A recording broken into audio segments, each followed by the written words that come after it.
तो वेलकम। स्वागत करता हूं एक बार फिर से आप सभी का आरएस जंक्शन पर। मैं हूं घनश्याम शर्मा और जैसा कि आप सभी जानते हो ईओआरओ की परीक्षा पूरी हो चुकी है और अब आपके पास जो आपका अगला टारगेट होना चाहिए वो है आरएएस 2023। परीक्षा कभी भी आए लेकिन आपकी तैयारी हमेशा अप टू द मार्क होनी चाहिए और उसी के लिए मैं कहूंगा आपको कि आप डेली करंट अफेयर्स जरूर देखें। कम से कम आपको ये आइडिया जरूर रहेगा कि जो भी प्रश्न आपको पूछा जाए वो आपका पड़ा हुआ है। तो कम से कम अपना ये 5 से 10 मिनट रोजाना जरूर दें। और जैसा कि आपने देखा भी होगा कि जो प्रश्न आए उनमें से लगभग 75 से 80% प्रश्नों को हमारी करंट अफेयर्स की पीडीएफ ने भी कवर किया है। तो निश्चित रूप से जिन्होंने रेगुलर उसकी तैयारी की है उनको फायदा भी मिला होगा। तो चलिए शुरुआत करते हैं हमारे पहले प्रश्न के साथ में। आज का पहला प्रश्न है, जयपुर में Rajasthan domestic tourism stakeholders conclave, एक कॉन्क्लेव का आयोजन हाल ही में किया गया था। पहला संस्करण ये था और इसमें राजस्थान की 3 हस्तियों को अलग अलग क्षेत्रों में लाइफ टाइम अचीवमेंट अवार्ड दिया गया है। तो एक अच्छा प्रश्न यहाँ से बन सकता है आगामी परीक्षा में। तो क्योंकि पहली बार शुरू किया गया है, गुलाबो सपेरा, हनीफ उस्ता और भीम सिंह, ये 3 अलग अलग हस्तियां हैं और तीनों को ही अलग अलग सेक्टर में अवार्ड मिला है। अगर बात करें हम गुलाबो सपेरा की, तो कला रत्न नृत्य सृजन पुरस्कार के रूप में इनको लाइफ टाइम अचीवमेंट दिया गया।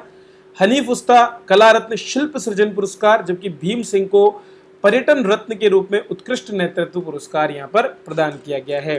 तो ये जो प्रोग्राम था इसका नाम था प्राइड ऑफ राजस्थान अवार्ड समारोह। और किसने आयोजित किया था?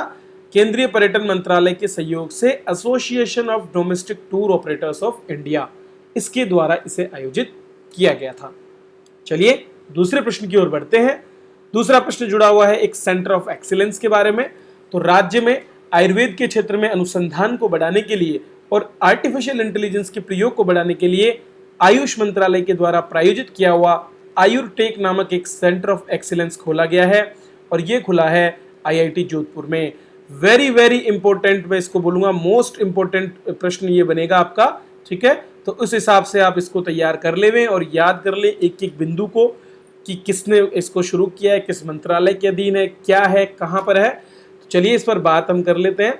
तो आईआईटी जोधपुर, जो कि आपके यहाँ इंडियन इंस्टीट्यूट ऑफ टेक्नोलॉजी एकमात्र संस्थान है हमारे यहाँ पर, सबसे बड़ा संस्थान हम इसको कह सकते हैं टेक्नोलॉजी फील्ड में। तो इसके द्वारा जो है आयुर्टेक सेंटर ऑफ एक्सीलेंस का उद्घाटन किया गया। कहाँ पर? जो आईआईटी जोधपुर के school of artificial intelligence and data science में।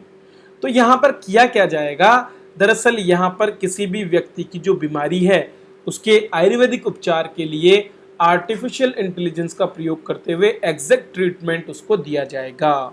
ये बहुत जरूरी है। आर्टिफिशियल इंटेलिजेंस जो उपलब्ध डेटा होता है उसका एनालिसिस करता है और उसके बाद में सटीक एनालिसिस देते हुए संबंधित बीमारी का पता लगाता है। तो इसके माध्यम से जो भी आयुर्वेद, साक्ष्य आधारित आयुर्वेद है, उस पर बात की जाएगी कि प्रॉपर जो पिछले रिकॉर्ड्स रहे हैं उनके आधार पर क्या बीमारी हो सकती है और उसका क्या महत्वपूर्ण इलाज किया जा सकता है, वो सारे प्रयास यहाँ पर होंगे। अगला प्रश्न देखते हैं। संस्कृति युवा संस्थान एक बहुत विशेष संस्थान है जयपुर का, और आप सभी ने सुना भी होगा जयपुर मैराथन नाम से जो है एक मैराथन आयोजित की जाती है। इस जयपुर मैराथन का आयोजन भी इस संस्कृति युवा संस्थान के द्वारा किया जाता है और इसके द्वारा एक अवार्ड भी दिया जाता है जिसको बोलते हैं भारत गौरव अवार्ड।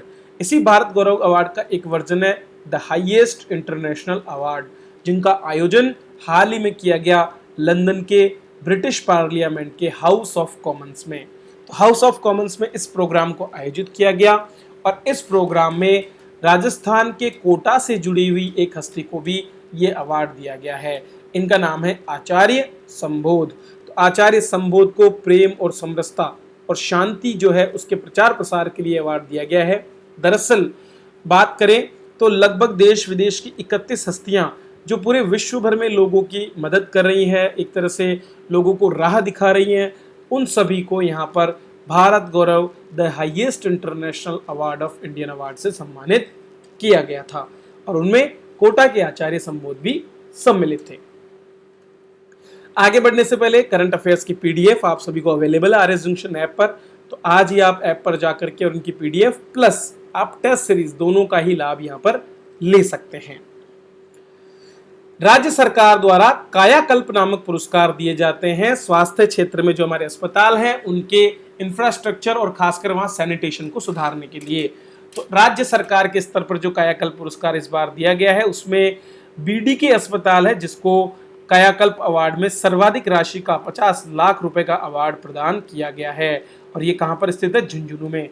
तो झुंझुनू के बीडीके अस्पताल को इस बार ये अवार्ड दिया गया है। इसे 50 लाख रुपए मिलेंगे। अगर बात करें कायाकल्प अवार्ड की तो ये अवार्ड 8 पैमानों पर दिया जाता है। इनमें है अस्पताल का इंफ्रास्ट्रक्चर, साफ सफाई, बायोमेडिकल वेस्ट का निस्तारण, इन्फेक्शन कंट्रोल, मरीजों के लिए बाकी सुविधाएं, हाइजीन प्रमोशन और स्टाफ की ट्रेनिंग। तो ये कुछ सेक्टर्स हैं अलग अलग।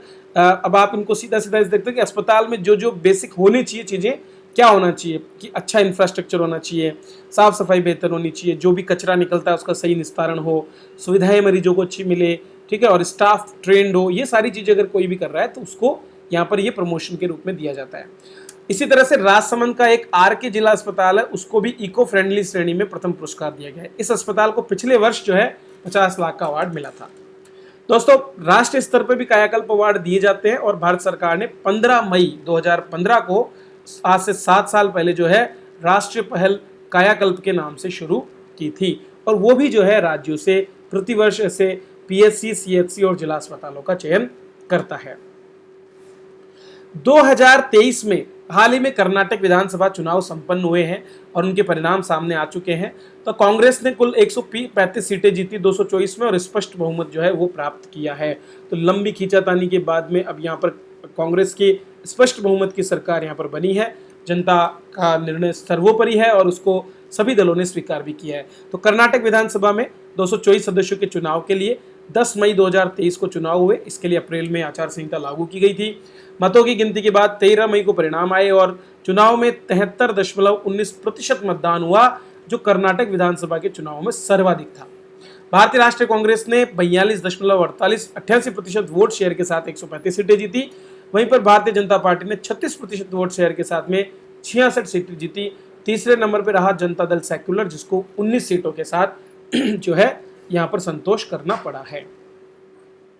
चलिए बात करते हैं अगले प्रश्न की। दोस्तों, कर्नाटक के चुनाव का परिणाम आते ही कर्नाटक के जो डीजीपी हैं उन्हें सीबीआई के अगले निदेशक के रूप में नियुक्त कर दिया गया है। तो प्रवीण सूद जो कर्नाटक के डीजीपी रह चुके हैं, उन्हें यहाँ पर इस पद पर लगाया गया है। सूद 1986 बैच के आईपीएस अधिकारी हैं और वो सुबोध कुमार जायसवाल का स्थान लेंगे। 25 मई से ही अपना कार्यकाल संभालेंगे और 2 वर्ष के पूरे टेन्योर के लिए इनको ये पद दिया गया है। हालांकि आगे इसे 5 साल तक बढ़ाया जा सकता है। प्रतिष्ठित भारतीय प्रौद्योगिकी संस्थान दिल्ली से इन्होंने इंजीनियरिंग की और उसके बाद में इन्होंने जो है ये प्रोफेशन चुना। हिमाचल प्रदेश के ये रहने वाले हैं और कर्नाटक चुनाव के दौरान उनके खिलाफ कुछ टिप्पणियों को लेकर काफी विवाद भी देखने को मिला था। चलिए अगला प्रश्न देखते हैं। अमेरिका विदेश विभाग ने हाल ही में महिला संबंधी मुद्दों के लिए एक भारतीय अमेरिकी को जो है अपना दूत नियुक्त किया है, जिनका नाम है गीता राव गुप्ता। भारतीय मूल की गीता राव गुप्ता को यहाँ पर इस पद को दिया गया है और ये काफ़ी विशेष है क्योंकि महिला और बालिका अधिकारों के लिए इस पद से कार्य किए जाते हैं।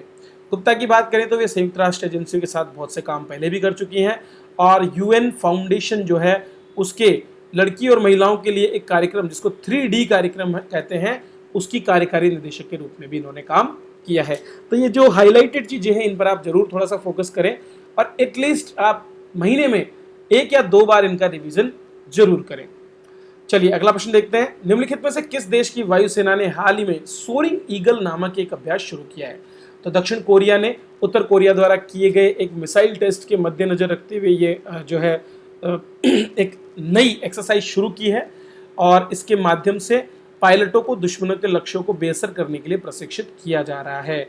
ये जो अभ्यास है ये सोरिंग ईगल अभ्यास के नाम से जाना जाएगा। तो ये भी आप याद कर लें क्योंकि इस तरह के प्रश्न अक्सर पूछे जाते हैं। तो चलिए दोस्तों, इसी के साथ मैं आपसे विदा लेता हूं। मिलेंगे हमारी अगली क्लास में और बिना समय व्यतीत किए बात करेंगे और ऐसे ही चीज़ों पर। तब तक के लिए आप सभी का बहुत बहुत धन्यवाद।